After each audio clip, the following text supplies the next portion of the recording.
20 तारीख को जो मुफ्ती शमाइल नदवी और जावेद अख्तर के दरमियान जो डिबेट हुई, उनके नतीजे में लोगों के जहनों में जो एक हज़ारें सवालात ने जन्म लिया, मैं उनमें से एक दो सवालात के जवाबात आपके सामने अर्ज़ रखूँगा। सबसे पहली बुनियाद ये तस्लीम कर लें कि जो एथीस्ट हज़रात हैं उनके पास खुदा ताला के न होने का कोई भी एविडेंस, कोई भी दलील, कोई भी प्रूफ नहीं है। वो सिर्फ़ और सिर्फ एक ज़िद की बुनियाद पर खड़े हैं।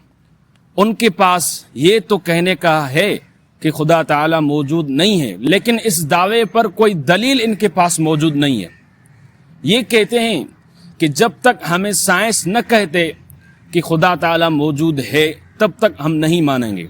हालांकि अगर आप साइंस को देखेंगे, नेशनल एकेडमी ऑफ साइंस को देखेंगे, जो दुनिया की 1 नंबर साइंस है, वो कहती है कि मजहबी खुदा को या खुदा ताला को साइंस के जरिए प्रूफ या डिसप्रूफ नहीं किया जा सकता। आपके इंग्लिश पर, आपके स्क्रीन पर इंग्लिश में ये प्रूफ लिखा हो रहा होगा। तो ये साइंस कह रही है खुद कि खुदा ताला को साइंस के जरिए प्रूफ या डिसप्रूफ नहीं किया जा सकता। तो मैं इन हजरात से पूछता हूँ, आप किस दलील के इंतजार में बैठे हो कि जो अब तक आप ये क्या कहते हैं कि खुदा ताला को तब मानेंगे जब साइंस हमें बता दें। तो साइंस तो खुद कह रही है कि प्रूफ या डिसप्रूफ साइंस के जरिए नहीं किया जा सकता।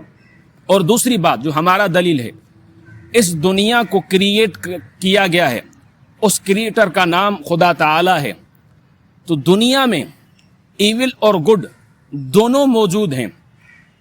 इसका मतलब ये है कि ये दुनिया बनाई गई है, और किसने बनाई है? उसका क्रिएटर खुदा ताला है।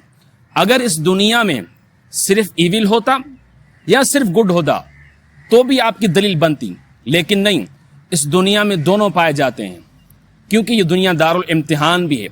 इविल और गुड दोनों मौजूद है। इसका ये नतीजा ये निकला कि खुदा ताला मौजूद है, और इस दुनिया को, इस यूनिवर्स को जिसने बनाया है वो खुदा ताला की ही ज़ात है।